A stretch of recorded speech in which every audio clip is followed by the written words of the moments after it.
आपको पता है, सिर्फ यही परेशानी नहीं है, अभी तो बहुत सारी परेशानियां हमें झेलनी है।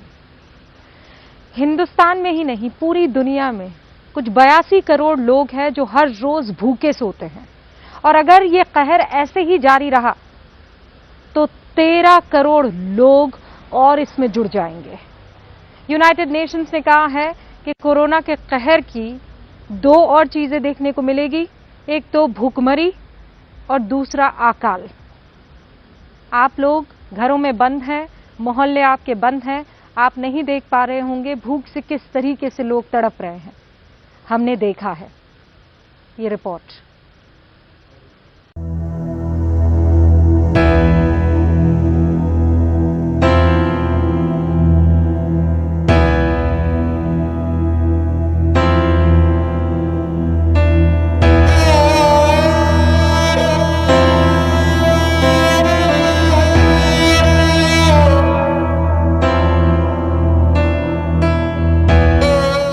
सतहत्तर साल बंगाल के अकाल को 77 साल हो गए।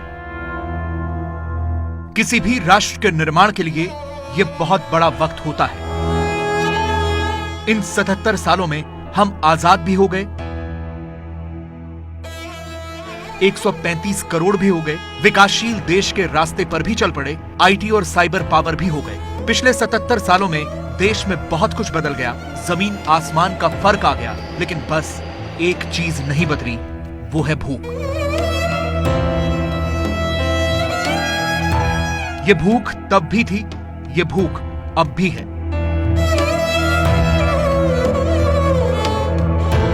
आप तो लॉकडाउन में घर के अंदर बंद होंगे, घर के बाहर आते तो दिखता कि आपके घरों के आसपास कैसे भूख फैली हुई है।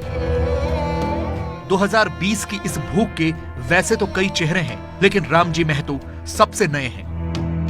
इन तस्वीरों में सिर्फ 2 फर्क हैं। 2020 की फोटो रंगीन है, 1943 वाली काली सफेद, और 2020 की इस फोटो में दिख रहा व्यक्ति जिंदा नहीं है। ये रामजी महतो हैं। लॉकडाउन हुआ तो पैदल ही दिल्ली से बिहार के बेगूसराय चल दिए। पता नहीं कब चले थे, कितने दिनों से भूखे थे।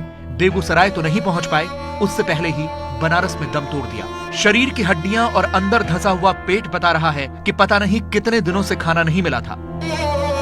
अब सोचिए कि 1943 के अकाल और 2020 के इन हालात में क्या फर्क दिखता है। इसीलिए संयुक्त राष्ट्र चेता रहा है कि कोरोना वायरस की वजह से दुनिया में भयंकर अकाल पड़ने वाला है। यूएन के मुताबिक पूरी दुनिया में करीब 82 करोड़ लोग रोजाना भूखे सोते हैं, और कोरोना की वजह से 2020 के अंत तक इसमें 13 करोड़ लोग और जुड़ जाएंगे। यूएन का कहना है कि अगर इन भूखे लोगों तक खाना नहीं पहुंचा तो हर दिन करीब 3 लाख लोगों की मौत भूख से होगी, और यह सब 3 महीने तक होता रहेगा। यह भी कहा गया है कि करीब 36 देशों में यह अकाल देखने को मिल सकता है। यह तो पता नहीं कि इन 36 देशों में भारत का नाम है या नहीं, लेकिन देश के अलग अलग हिस्सों से भूख और मजबूरी की जो खबरें आ रही हैं, वो झकझोर रही हैं। यह छत्तीसगढ़ के बीजापुर की 12 साल की जमलो मटकामी की तस्वीर है, जो मजदूरी करने तेलंगाना गई थी। लॉकडाउन हुआ तो पैदल ही गांव के लिए चल पड़ी। लगातार 3 दिनों तक पैदल चली, छत्तीसगढ़ भी पहुंच गई, लेकिन अपने गांव पहुंचने से ठीक पहले मौत हो गई।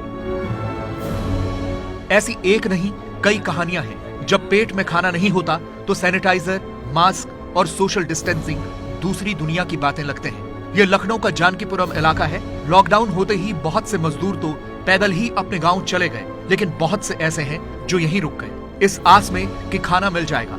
लेकिन ये उम्मीद अब टूटती जा रही है।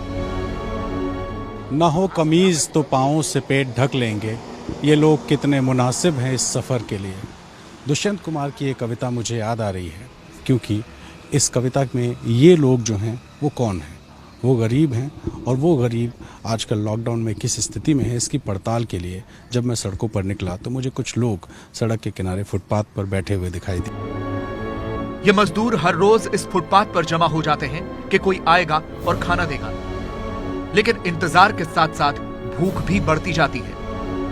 ये जो है लखनऊ में जब से लॉकडाउन हुआ है, क्या कर रहे हैं? तब से कुछ नहीं मिला, तब से कुछ नहीं मंजूरी में। यहीं रहते हैं? यहीं रहते हैं। हाँ। तो कहाँ पे रहते हो आप? मुल्लापुर स्टेशन। स्टेशन पे? हाँ। हाँ। अपना घर नहीं है यहाँ पे? हाँ। हाँ। बच्चे कितने हैं? बच्चे 3 हैं, 2 बिटिया 1 भैया। हाँ। तो अभी क्या स्थिति है? जब से लॉकडाउन हुआ है तब से खाने वाने की क्या? सबसे का उधार व्यवहार और ऐसे माल तोल यहाँ लेके खाए न, और जब उधारों में नहीं मिले लग तब ऐसी आवे लगे। माया जैसी कहानी अंगूरी की भी है। 2-3 बकरियां पाली थी, उन्हें बेचकर राशन भर लिया था, लेकिन अब वो भी खत्म हो गया। परिवार बड़ा है और खाना नहीं है। भूख मिटाने के लिए 5 रुपए के चने लिए थे, लेकिन वो भी दुपट्टे में बांधकर बच्चों के लिए रख लिए। अभी क्या है? इसमें क्या है? इसमें कुछ नहीं, चने लिए थे 5 रुपए। चने ली थी? 5 रुपए लिए थे खाने लिए, तो नहीं खाए हमने, मतलब छोटे बच्चे को दे देंगे, भूखा हुई है। चना बचा के रखिए बच्चों को। हाँ, अभी आके बैठी, पानी भी नहीं था, नहीं खा लेती तो मैं पानी क्या पियेंगे। हर मजदूर के अंदर भूख का सैलाब उमड़ा है। हमने बस हालचाल पूछा तो आंसू बहने लगे। ये आंसू अपने लिए नहीं, भूखे बच्चों के लिए हैं।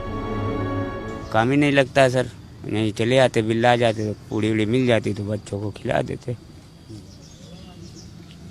अभी कैसे गुजारा हो रहा है? अब क्या साहब बताए, यहाँ काम करते थे, कुछ पैसे शायद दिए थे, उसी से खर्चा पानी चल रहा था सर। अभी 10-5 दिन से देवड़ा टूटा हुआ है। कुछ भी पैसे वगैरह नहीं है आपको? नहीं, घर पे सर देख लीजिए। तो कहाँ रहते हैं आप? झुग्गी वगैरह है? ये खुदान पे सर रहते हैं, मैं बुल्लापुर के आगे। तो बारिश होती है तो? ये किराए पे रहते हैं, 3 महीने किराया भी चढ़ गया इधर। पहले तो खाना 2-3 टाइम मिल जाता था, लेकिन लॉकडाउन बढ़ने के बाद अब 1 टाइम ही मिल जाए तो गनीमत है। दोनों टाइम मिलता है आप लोग? दोनों टाइम ना, एक टाइम आवते है 3 बजे करीब पुल के नीचे। ये सारी भीड़ इंतजार में है कि खाना बांटने वाला। हाँ, यहाँ मिल जाए तो वो खा लें तो काम चल जाए, वो तमका होते। हमें देखते ही एक पुलिस वाला आ गया और इन मजदूरों को वहां से भगाने लगा। यानी खाना तो नहीं मिला, लेकिन पुलिस की डांट जरूर मिली। सरकारों का दावा है कि लॉकडाउन में किसी को भूखे नहीं सोने दिया जाएगा, लेकिन ये तस्वीरें बता रही हैं कि जिनके लिए ये दावे किए जा रहे हैं उन तक खाना नहीं पहुंच पा रहा।